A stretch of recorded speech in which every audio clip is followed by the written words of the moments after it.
pois, porventura rejeitou Deus o seu povo? O que ele diz aqui, irmãos? De modo nenhum. A explicação que Paulo dá para que de modo nenhum Deus rejeitou o seu povo pode ser resumida em uma palavra: remanescente. Paulo vai explicar isso. Essa palavra parece uma palavra bonita, né? Remanescente. Mas você sabe o que é remanescente? É o resto. Então tem uma multidão de gente, tem milhões de pessoas. Não, tira todo mundo fora, porque esse daí não é o meu remanescente. O que ficar em pé é os meus. Esses são os meus. Esses são os verdadeiros israelitas. Deus rejeitou o seu povo? Não, por quê? Quem que é o povo dele? Os remanescentes, aqueles que creem em Deus, que acreditam na palavra de Deus. Então, os remanescentes de israelitas crentes. E Paulo vai, para explicar isso, Paulo vai começar a citar alguns exemplos, vai trazer alguns precedentes na história e vai apresentar para algumas causas disso. Então, a primeira coisa que Paulo traz aqui para provar que o remanescente, que é o verdadeiro Israel, e esse Deus não rejeitou, é que ele também era o quê? Um israelita, ele era um judeu. Então ele diz: porque também eu sou israelita, da descendência de Abraão, da tribo de Benjamim. Muitos pensam que o apóstolo Paulo aqui está se achando. Ele está querendo dar uma carteirada. Ó, eu também sou da descendência de Abraão, por isso eu sou salvo. Eu sou da tribo de Benjamim. Mas quando Paulo fala que ele era um israelita, ele quer provar o seguinte: olha, apesar de eu ser um israelita e eu ver a minha nação fugindo de Deus, porque foram rejeitados por Deus, aquele povo ali, porque eles não são. Só tem a aparência de que são o povo de Deus. Mas eles não são, por quê, irmãos? Porque eles não acreditam em Deus. Eles não confiam em Deus. Imagine uma criança que ela te conhece, ela olha para você e ela recusa admitir que você é o pai dela. Eles não acreditam. Por quê? Não existem sinais nenhum. Por que o Isaac vai olhar para mim como o pai dele? Porque ele sabe que eu sou o pai dele. Ele vê sinais, ele acredita no que eu falo. Ele se relaciona comigo. Existe uma relação muito próxima entre nós. Então, os israelitas, eles diziam que eram filhos de Deus. Mas o que demonstra que eles não eram enquanto nação? Não acreditavam em nada do que Deus dizia. E quando Deus enviava um profeta, o que eles faziam? Matavam. Deus enviou o próprio filho dele, o que eles fizeram? Mataram. Então, Paulo vai falar, ó, eu sou israelita. E ele vai trazer um detalhe muito importante. Eu sou israelita, sou da descendência de Abraão, da tribo de Benjamim. Paulo faz questão de deixar para o final que ele era da tribo de Benjamim. Sabe por quê? Porque a tribo de Benjamim era a menor tribo de Israel. Era a menorzinha, a mais insignificante. Quando a gente olha para a palavra, você vê a escolha de um rei. Quando Samuel foi escolher o rei Davi, né, foi escolher um rei, o pai dele, de Davi, apresentou os filhos mais fortes, mais velhos, mais maduros, mais capacitados. E Deus foi rechaçando e desprezando, jogando fora um por um, até que chegasse no menorzinho, no mais desprezado, que estava lá cuidando de ovelhas. Aquele era o escolhido. É assim que a Bíblia, Jesus ensina sobre isso. Há últimos que serão os primeiros, há primeiros que serão os últimos. Então, irmãos, quando a gente pensa em quem é o povo de Deus ou não, a conta é muito simples. Se você crê em Deus, irmãos, se você crê em Deus, você pertence a Ele.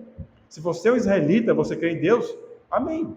O fato de você ser descendência de sangue, eu sou criado na igreja, eu sou filho de fulano de tal, isso não vai dizer nada. Porque você individualmente tem que acreditar nas palavras de Deus, que Ele é teu Pai, que Ele cuida de você, Ele deu promessas para você e está te abençoando.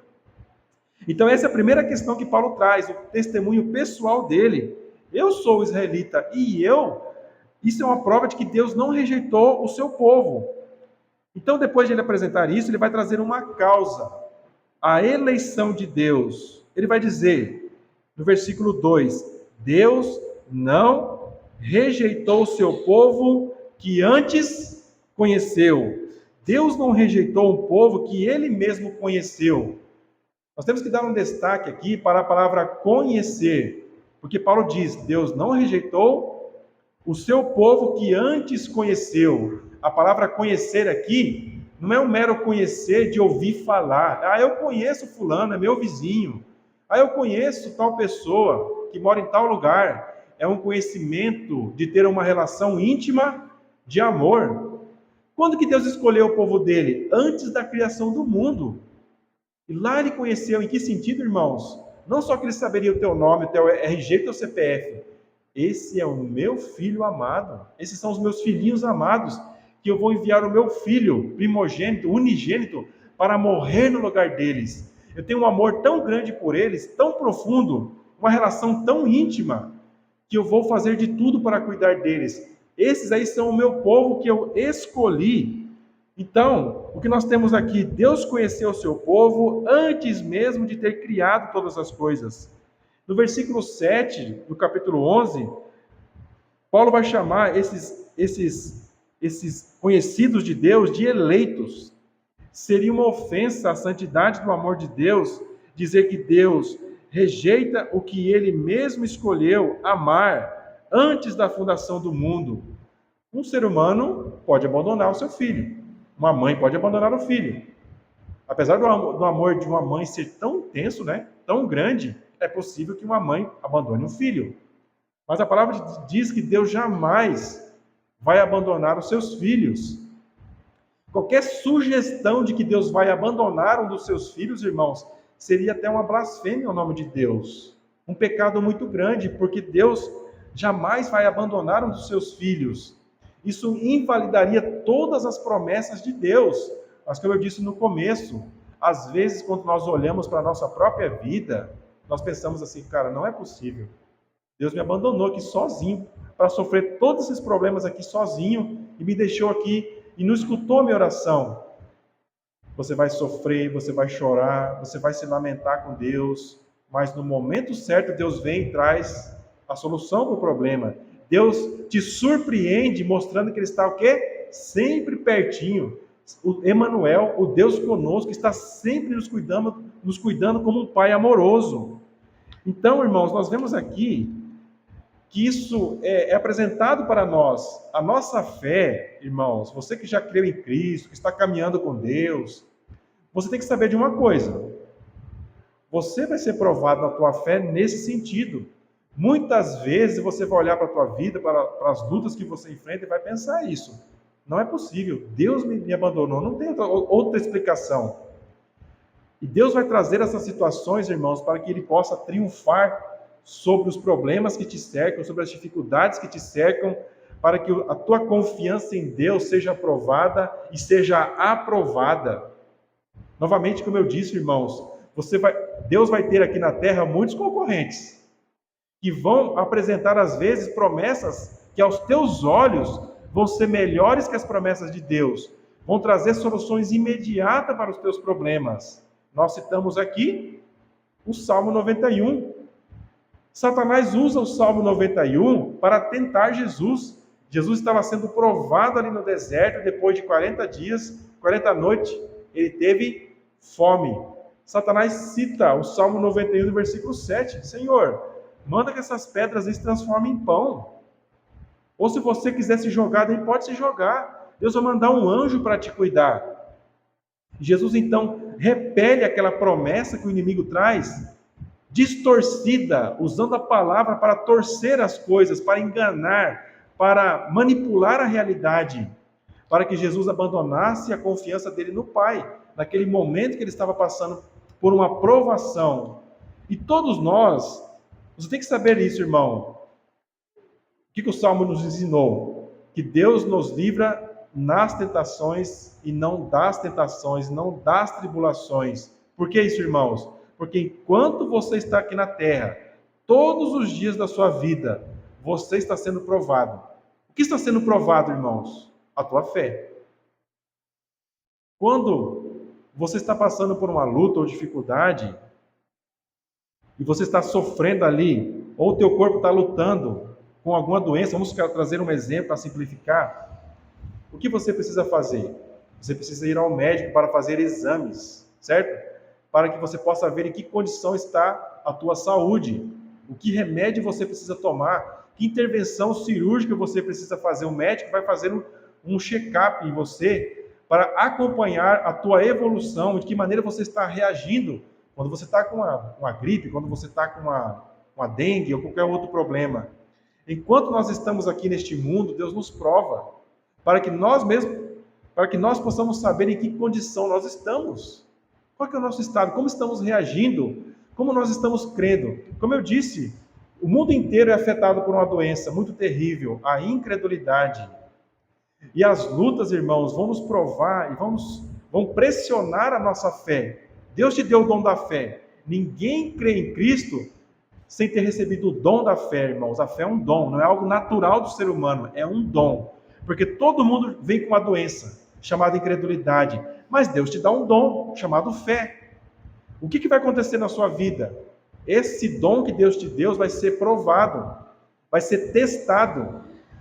Isso é, irmãos, um sinal do amor e da misericórdia de Deus na tua vida.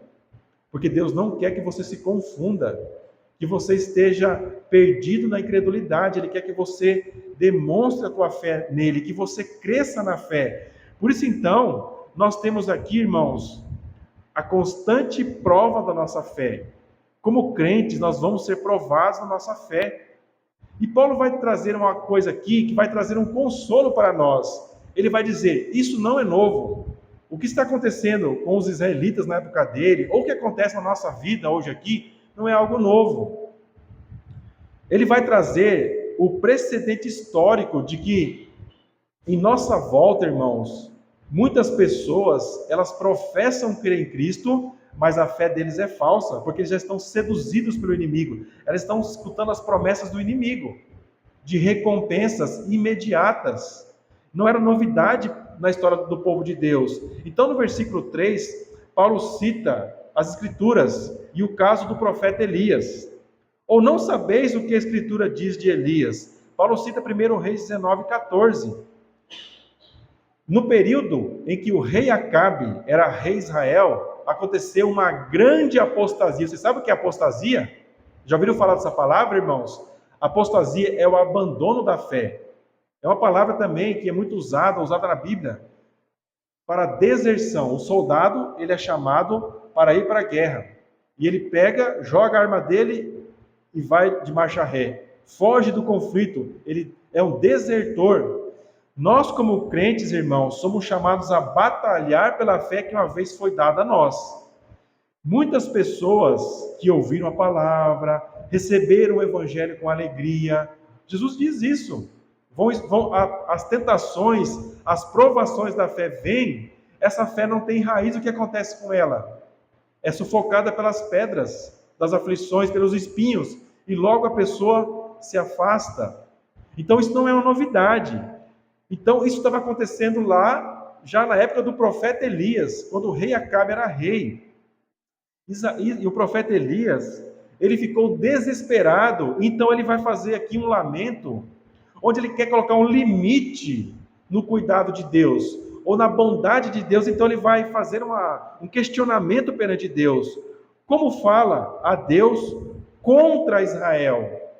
Ele vai dizer, Senhor, mataram os teus profetas, destruíram os teus altares, só eu fiquei e buscam a minha alma. Observe o ponto de interrogação no final da frase. Essa não é uma pergunta que ele está fazendo para Deus, é um questionamento que é bem diferente. Ele está retrucando Deus. Senhor, o Senhor prometeu guardar o teu povo, e a impressão que eu tenho, Deus, é que ficou só eu. Essa é a impressão que ele chegou, a conclusão que ele chegou. Muitas vezes a gente chega a essa conclusão, como crentes. Senhor, parece que ninguém quer ouvir a tua palavra, meu Deus. Parece que ninguém quer se dobrar diante de ti. E ainda estão perseguindo a causa do evangelho. Deus, então, irmãos, corrige o profeta. O engano do profeta Elias.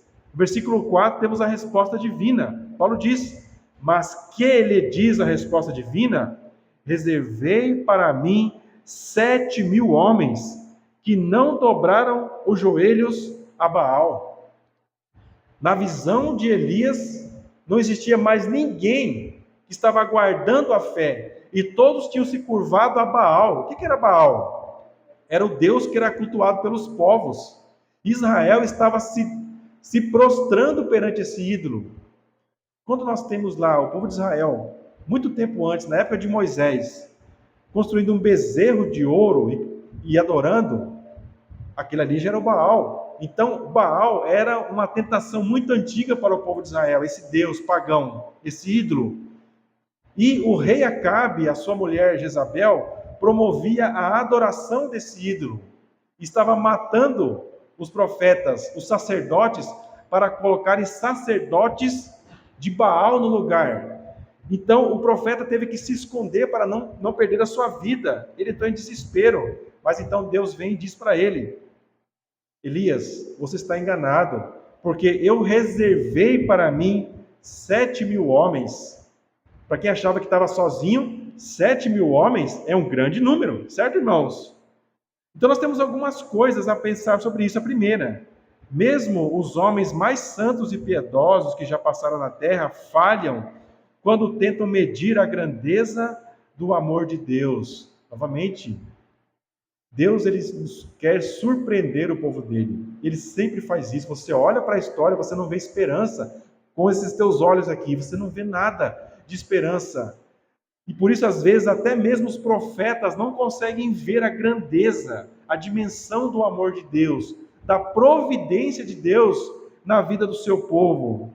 Isso é algo que me toca profundamente, irmãos, porque eu sou um cristãozinho pequenininho. E eu sou afligido, eu acredito que os irmãos também, onde nós vemos Deus tão longe muitas vezes, na maioria das vezes, nós estamos como o profeta Elias, vendo Deus tão longe, a dor nos aperta, o sofrimento nos aperta, e às vezes a gente quer colocar diante de Deus aquilo que a gente fez, ou que a gente faz para ele: Senhor, eu estou te servindo, Senhor, eu estou me dedicando à tua obra, eu tenho orado, eu tenho clamado, implorado, Senhor, eu tenho acordado na madrugada buscando uma resposta, mas parece que quanto mais eu oro, mais o Senhor se afasta de mim.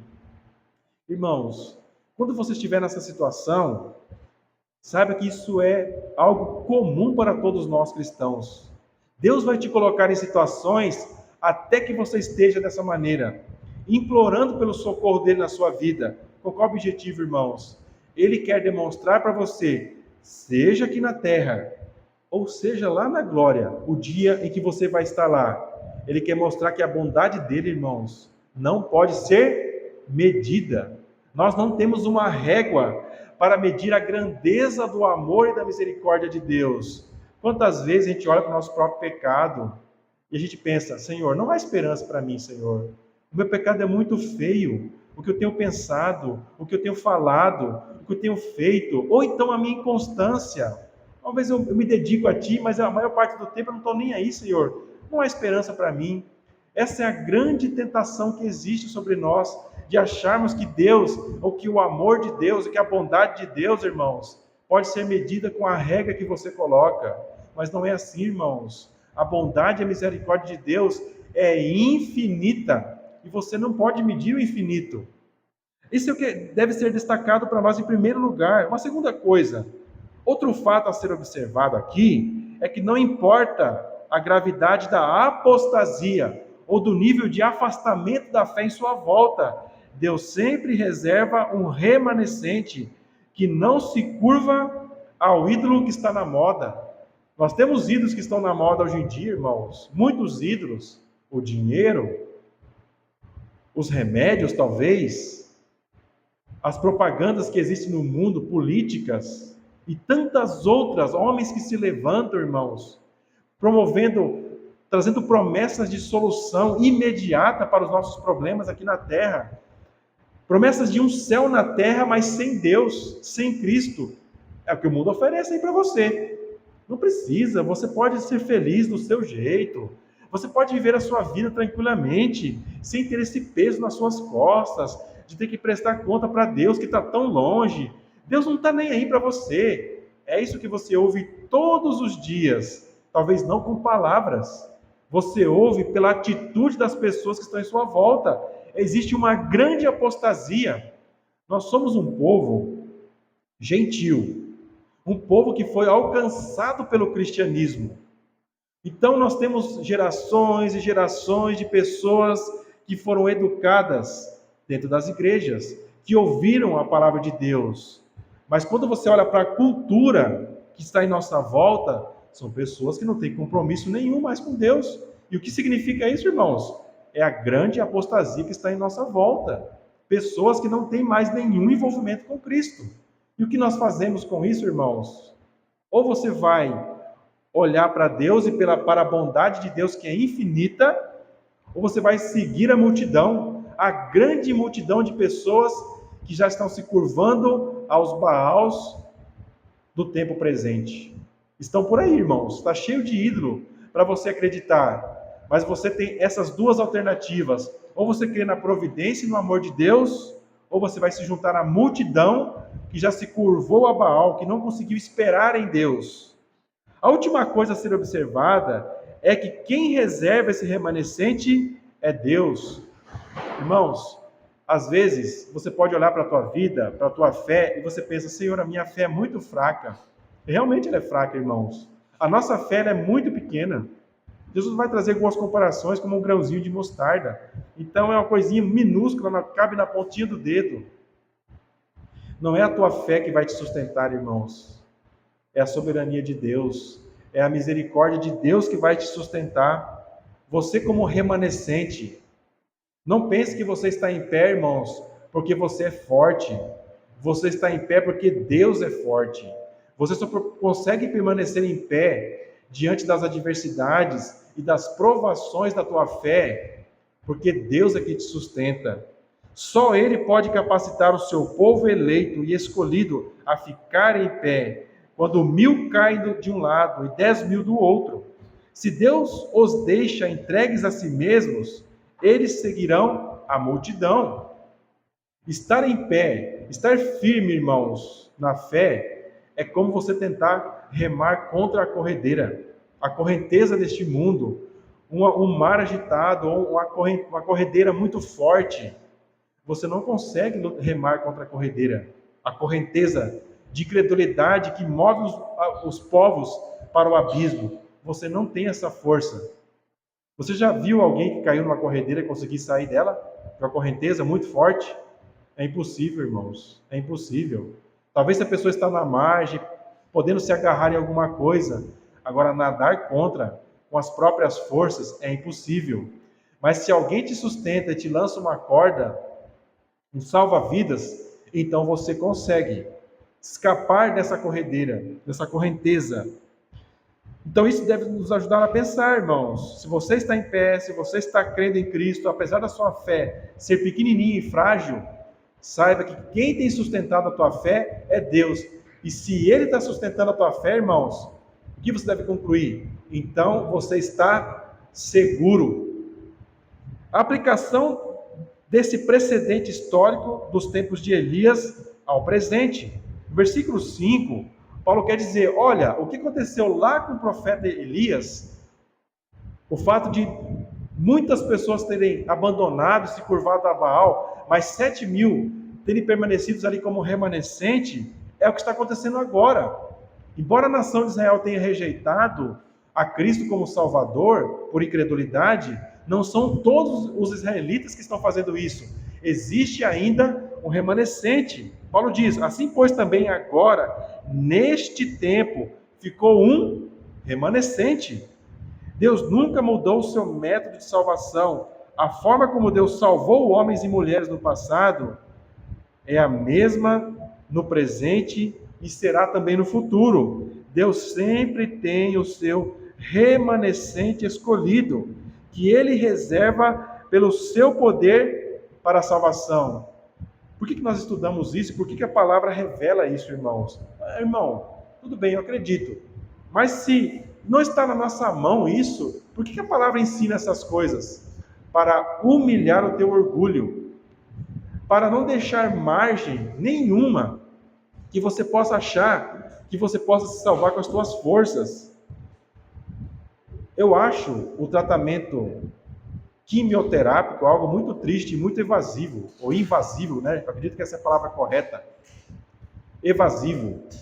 É algo muito radical, né? Que uma pessoa que tem um problema, por exemplo, um câncer, ela tem que se submeter a um tratamento muito radical, onde todas as células do seu corpo serão afetadas. As células que foram mutadas pelo câncer e as células boas. todo o corpo, todas as células do corpo vão passar pela quimioterapia. Isso é algo muito radical, certo, irmãos? Mas por que existe isso? Para que a pessoa seja salva daquela enfermidade muito triste, muito grave. O mesmo existe, a mesma coisa pode ser aplicada, irmãos, essa ilustração pode ser aplicada à realidade das verdades bíblicas sobre a soberania de Deus na salvação. Se Deus é soberano e é Ele quem escolhe, por que Deus revela isso para nós? Para que você possa ter muito claramente na sua cabeça que você não tem poder nenhum para se salvar. Por que isso, irmãos? Se você crer, irmãos, nisso, o que vai acontecer? Você já não está mais acreditando em Deus. Você está acreditando em você mesmo e na tua suposta capacidade de se salvar. E esse é o grande problema, irmãos. O inferno vai ser um lugar cheio de pessoas que acreditam que eram salvas por causa da sua própria capacidade. O céu vai ser um lugar cheio de gente, irmãos, que sabem que foram salvas somente pela misericórdia de Deus, porque não merecem a salvação. Essa é uma grande diferença. E isso deve estar muito claro para quem crê. Você não pode se salvar. Se você é salvo, é por pura misericórdia de Deus.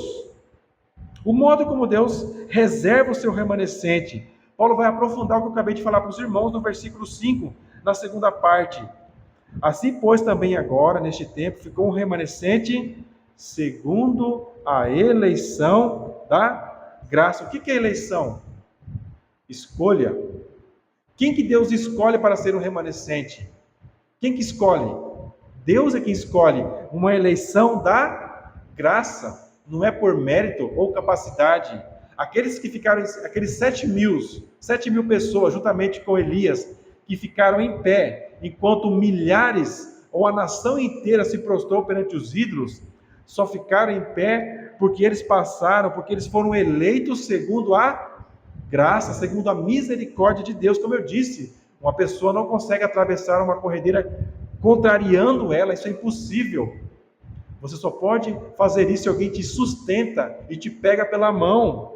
Deus, aqueles eleitos a quem Ele escolhe pela graça, o que Ele faz, irmãos? Diante dessa enxurrada de incredulidade, Ele te sustenta para que você possa andar na direção contrária, na direção da fé, na direção daqueles que creem em Cristo. Isso é um dom que vem de Deus, como vai dizer em Efésios. Para deixar isso ainda mais claro, para que não haja dúvida, Paulo vai dizer que isso é exclusivo. Existe um remanescente, e esse remanescente existe por meio de um critério que é baseado em Deus, o critério da escolha de Deus, uma escolha que é feita mediante a graça. E ele vai dizer, mas se é por graça, já não é pelas obras. De outra maneira, a graça já não é graça. Então, a eleição da graça é o modo exclusivo como Deus escolhe os seus remanescentes. Você não é um remanescente pela tua própria força. Se você é um remanescente, é porque Deus te escolheu pela graça e não pelas tuas obras. Israel, irmãos, exatamente é o ponto crítico aqui. Porque Israel, a nação de Israel, estava tentando ser aceita por Deus por meio de boas obras. Eles se julgavam capazes de estar firmes ou ser aceitos por Deus por causa da sua capacidade de cumprir a lei de Deus. Irmãos, essa visão errada deles só demonstrava que eles estavam cegos. Cegos para quem é Deus e cegos sobre quem eles eram de fato. Irmãos, Deus é infinitamente santo e justo. Como eu disse, assim como o amor de Deus é infinito, a santidade e a justiça de Deus. E como nós podemos ter uma base para entender isso? A lei dele. E como nós podemos provar biblicamente que o homem não pode atingir ou atender às exigências de Deus com as suas próprias forças? Porque nenhum homem consegue cumprir a lei de Deus perfeitamente. Nenhum de nós consegue. Existiam os 10 mandamentos. Deus revelou isso ao povo de Israel. Mal Moisés desce do monte com as tábuas, o povo estava se curvando aos ídolos. Moisés faz novamente, entalha a lei de Deus com suas próprias mãos e apresenta para o povo novamente. E novamente isso se repetia na história, de maneira que a nação de Israel inteira rejeitou a Deus. Não criam em Deus, cegamente tentando ser aceitos por Deus com as próprias forças, sem crer em Deus. Um retrato, irmãos, de que Paulo vai depois apresentar em Romanos. Não há um justo, nenhum sequer. Todos se desviaram e se fizeram imundos. Não há quem faça o bem, nenhum sequer. Não há um justo sequer. Romanos 3, Paulo vai apresentar isso. Então o homem é completamente falido. Ele não pode cumprir nenhum tio da lei de Deus. O que os homens fazem para tentar achar que eles podem cumprir a lei de Deus?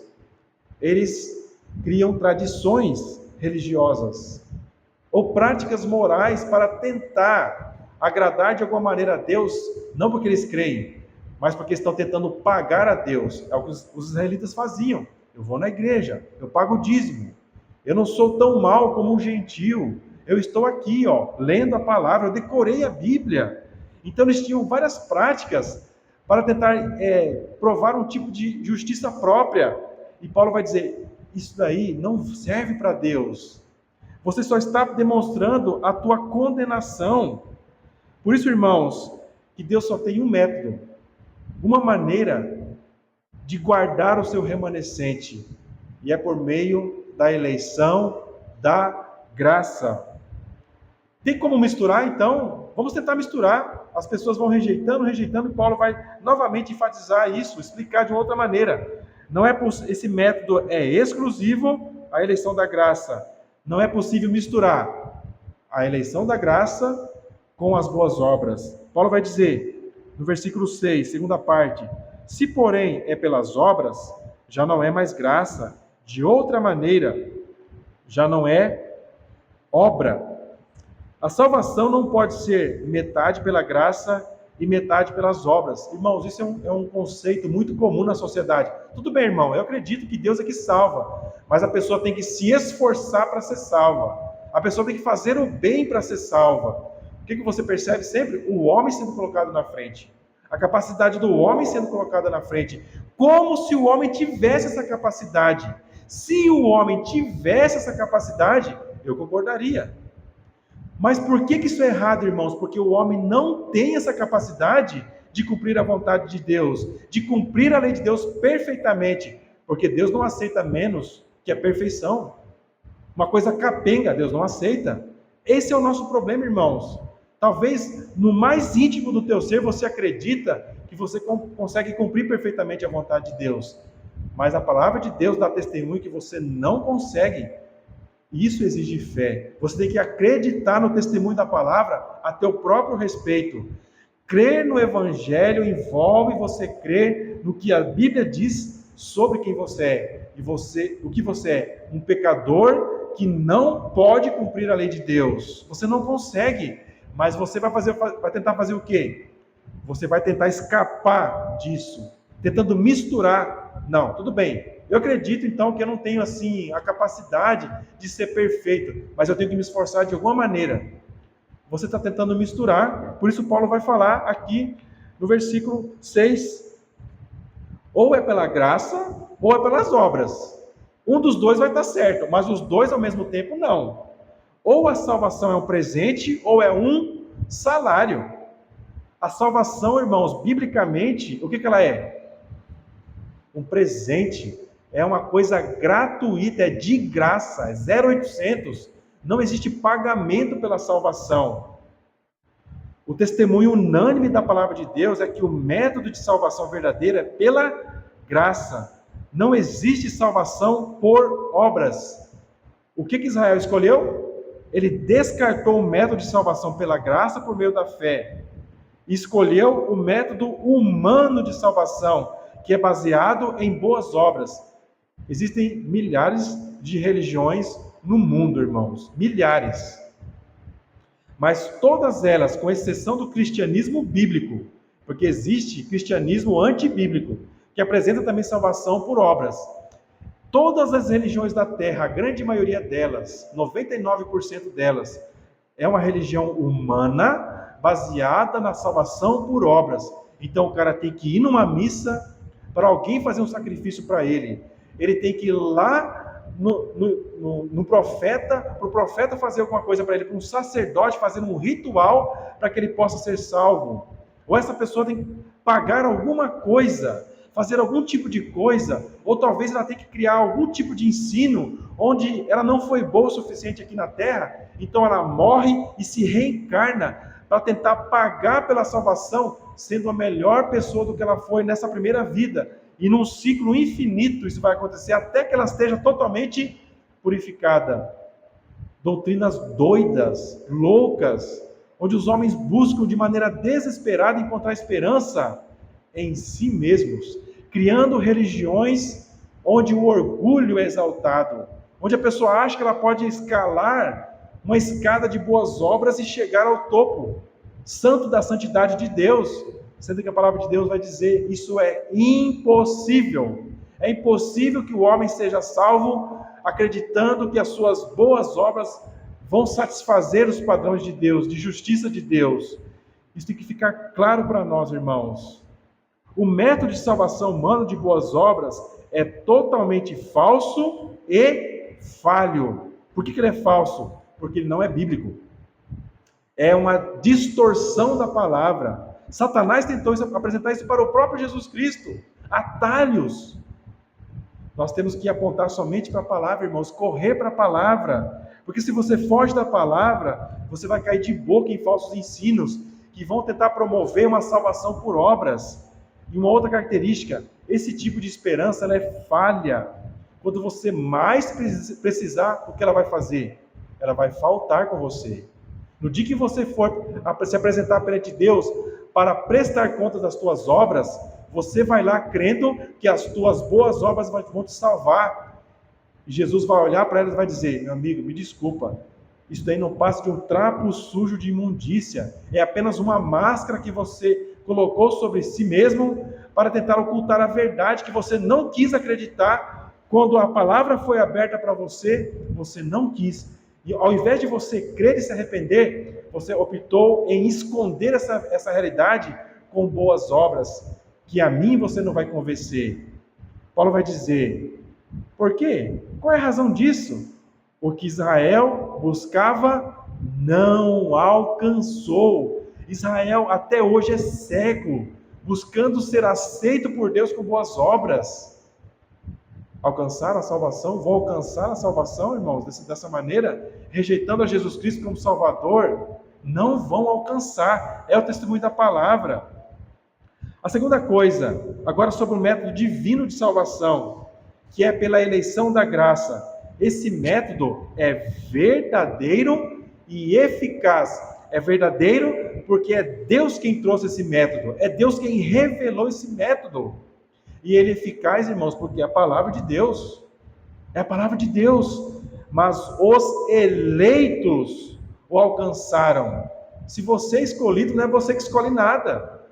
Então, somente se você foi escolhido, então, você vai alcançar essas promessas, irmãos, de salvação que foram dadas a nós.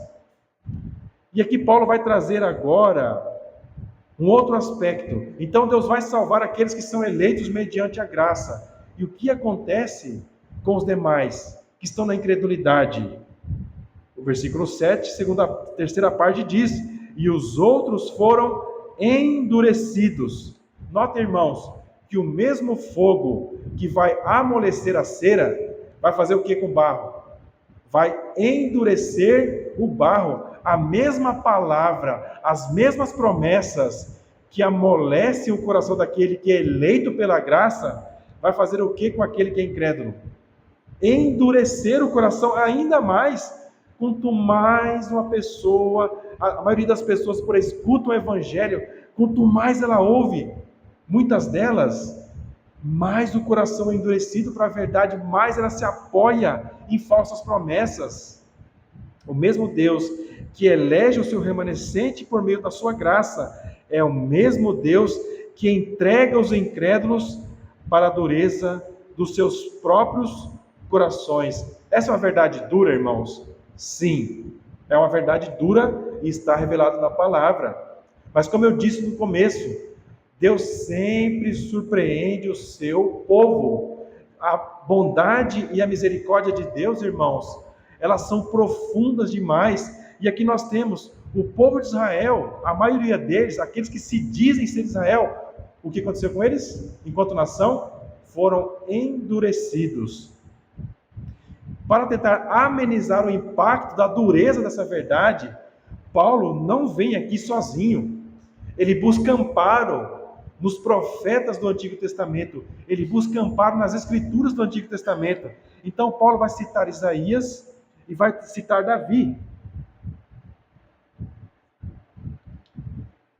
Ele vai dizer no versículo 8, como está escrito: Deus lhes deu espírito de profundo sono, olhos para não verem e ouvidos para não ouvirem, até ao dia de hoje. Aquelas pessoas, então, que se identificavam como povo de Deus, mas não eram, Deus mesmo conduziu eles para um espírito de endurecimento do coração, profundo sono, como diz o texto. Tinham olho, mas não conseguiam ver. Tinham ouvido, mas não ouviam. Paulo vai destacar isso, irmãos. E assim nós vemos também no meio cristão. Muitos povos inteiros que foram cristianizados, quando você vai pregar o evangelho, a maioria das pessoas estão surdas para a palavra, estão cegas para o que elas estão vendo e se recusam. Como o apóstolo Paulo diz aqui. Paulo também cita o rei Davi, citando o Salmo 69, do versículo 22 ao versículo 23. E Davi diz: torne-se-lhes a sua mesa em laço, e em armadilha, e em tropeço, para a sua retribuição. Escureçam-se os seus olhos para não verem, e encurvem-se-lhes continuamente as costas. Isso é triste e trágico, mas uma pessoa que não está dando ouvidos ao Evangelho, irmãos, ela está num processo de endurecimento do coração. O endurecimento do coração dela amanhã e depois será ainda mais duro do endurecimento que ela tem hoje. O avançar da idade não vai amolecer o coração. O avanço no seu conhecimento de mundo, a sua experiência de vida, não vai proporcionar uma fé salvadora. Isso é uma grande tragédia que envolve o mundo que nos cerca, que envolve a nação de Israel. Paulo vai trazer aqui um outro argumento, agora para tentar também amenizar o impacto da dureza dessa realidade. O segundo argumento é o propósito redentor para os gentios no endurecimento dos israelitas. O versículo 11 diz: digo, pois, porventura tropeçaram para que caíssem? De modo nenhum, mas pela sua queda veio a salvação aos gentios, para os incitar aos ciúmes. Não que a salvação dos gentios não pudesse ser alcançada sem o endurecimento dos judeus, mas pelo decreto de Deus, esse foi o caminho proposto para que os demais povos da terra fossem alcançados. Então, o endurecimento de Israel, irmãos, não é algo estranho que pegou Deus de surpresa, é algo profetizado. Eles foram endurecidos, e Paulo agora aqui vai trazer um outro argumento muito legal, porque Deus endureceu o coração deles para que acontecesse o quê?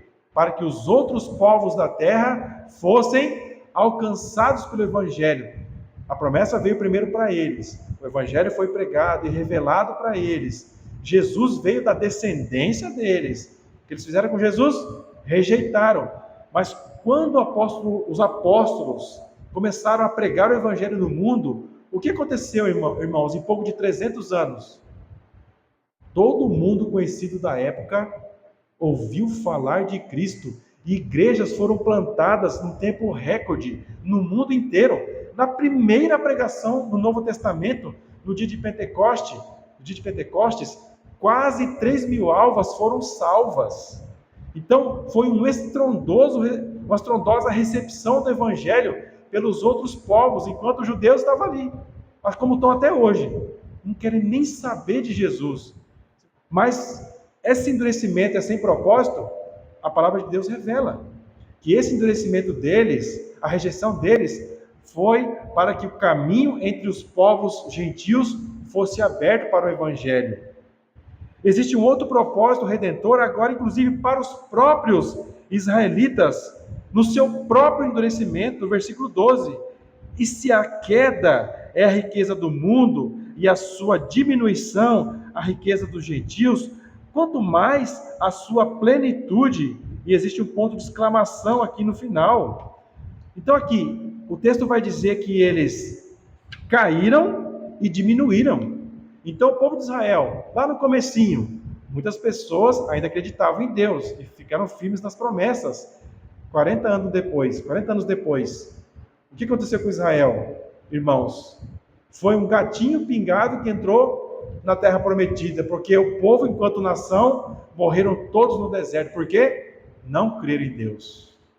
E se curvaram aos ídolos que estavam em volta, se contaminaram com os povos que estavam em volta. Então eles caíram e diminuíram, mas o que o texto diz? Um tremendo consolo para eles, que durante todos os milênios tem sua história como nação marcada pela dureza e pela incredulidade. Qual que é a promessa?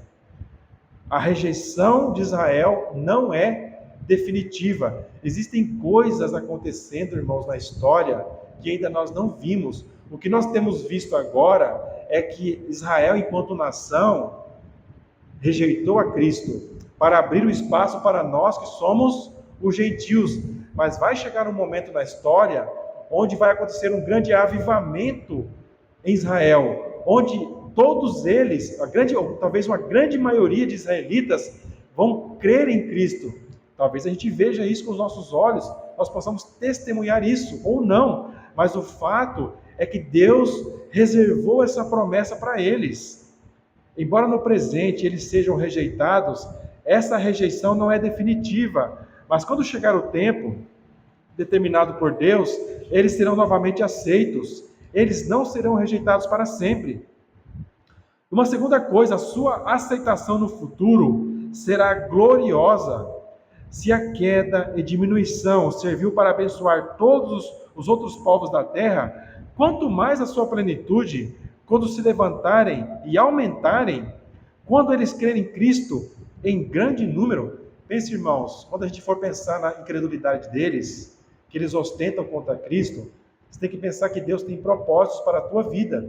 Você não é um israelita de sangue, mas o fato deles terem sido rejeitados enquanto nação foi para abrir espaço para que você, como um gentio, pudesse ter ouvido o Evangelho. Então nós estamos aqui em Aral Moreira, há mais de 2000 anos, que o Evangelho foi proclamado do mundo e chegou até o nosso município, e em tantos outros lugares da terra. Por que isso, irmãos? Porque Israel foi rejeitado. Mas o que isso deve fazer a gente refletir agora?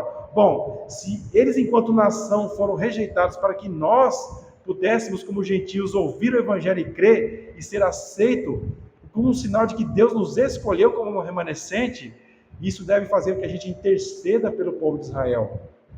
E realmente devemos orar por Israel, irmãos. Agora eu acredito em termos evangelísticos e bíblicos, que nós devemos orar por Israel. Em que sentido, irmãos? Para que eles creiam em Cristo. Por que você deve orar por isso? Porque Deus deu essa promessa, está lendo aqui no versículo 12. Se Deus deixou essa promessa, então nós podemos orar. Nós não podemos orar por coisas que Deus não prometeu. Mas se Deus prometeu, o que nós devemos fazer? Orar. Então, quando você for orar, ore pela conversão dos israelitas. Porque se eles, sendo diminuídos e derrubados como eles foram, eles os abençoaram. Imagina quando Deus alcançar eles pela fé. Eles vão então ressurgir como uma nação gloriosa de Deus. Certo, irmãos? Vamos pensar em algumas coisas para concluir. O que nós vimos aqui, Deus não muda o seu método de salvação. A forma como Deus salvou homens e mulheres no passado é a mesma. No passado, no presente e no futuro. Como é que Deus faz a escolha, irmãos? É pela capacidade do homem? Os remanescentes que permanecem em pé pela fé é por sua própria capacidade? Pela eleição da graça. Pela eleição da graça. A salvação não pode ser metade pela graça e metade por obras. Ou a salvação é um presente ou é um salário. Qual que é o testemunho da palavra? Que a salvação é um presente de Deus. E você só pode obter a salvação pela graça mediante a fé. Quando as pessoas, irmãos, batem o pé e se recusam a depositar sua fé em Cristo, como os judeus, eles estão baseando essa obstinação no seu orgulho. Porque crer em Cristo envolve se arrepender de uma visão orgulhosa de que uma pessoa tem de si mesmo, que faz ela crer, ela pensar que ela merece a salvação. Se alguém merece uma coisa, irmãos, então ela pode chegar e exigir isso. Você pode exigir salvação de Deus ou você tem que clamar por salvação? Quando Paulo fala, quando Pedro fala, quando os profetas do Antigo Testamento, eles usam uma expressão apropriada que você deve dirigir a Deus quando você pensar na tua salvação. Você deve invocar o nome de Deus. A palavra não diz que você tem que exigir salvação. Uma pessoa exige algo que ela merece. Por isso você deve invocar, porque você precisa desesperadamente por misericórdia. Por isso então você clama a Deus.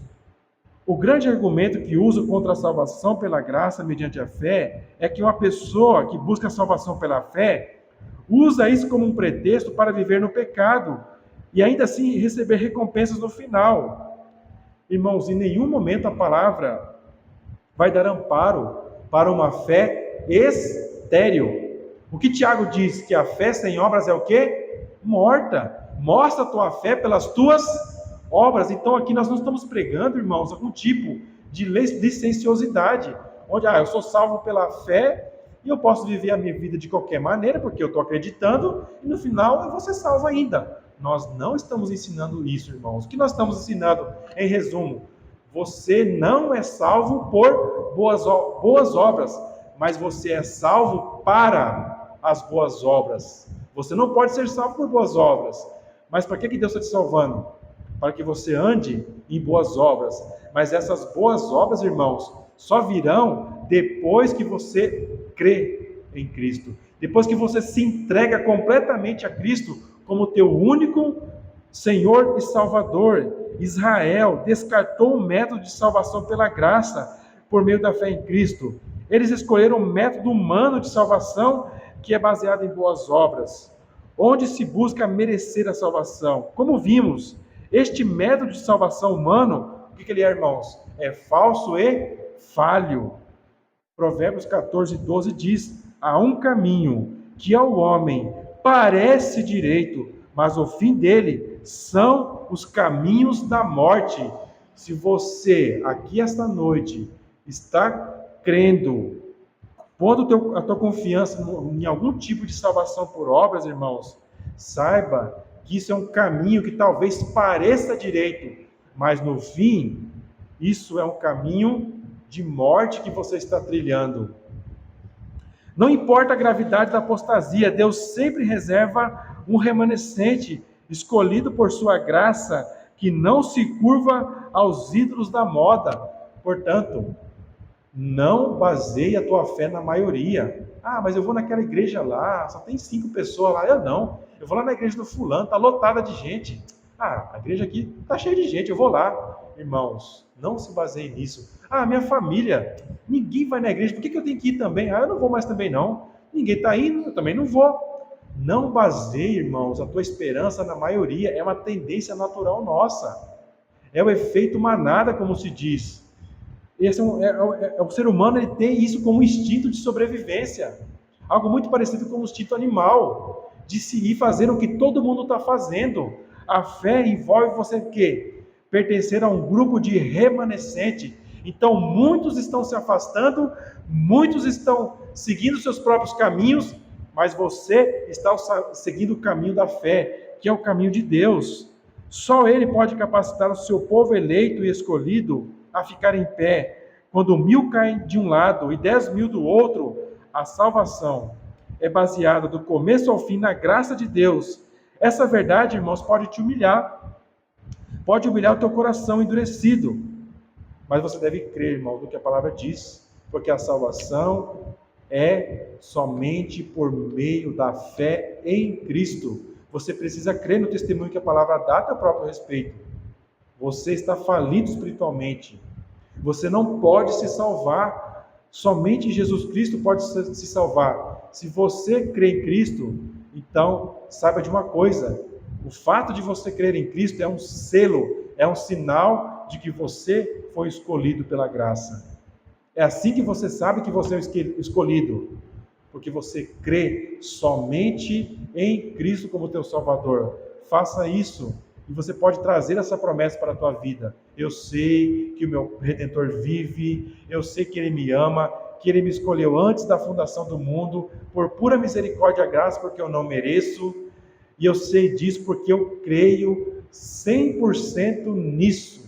Eu creio nas verdades da palavra a respeito disso, e eu posso andar seguro na minha fé. Não importa o que os outros estão fazendo, não importa a escolha que os demais estão fazendo, mesmo que eu pense na minha visão pequena, que eu sou o único, eu sei que Deus tem um remanescente, e que lá na glória, eu verei milhares, milhões e milhões de pessoas que também escolheram, creram em Cristo para a salvação.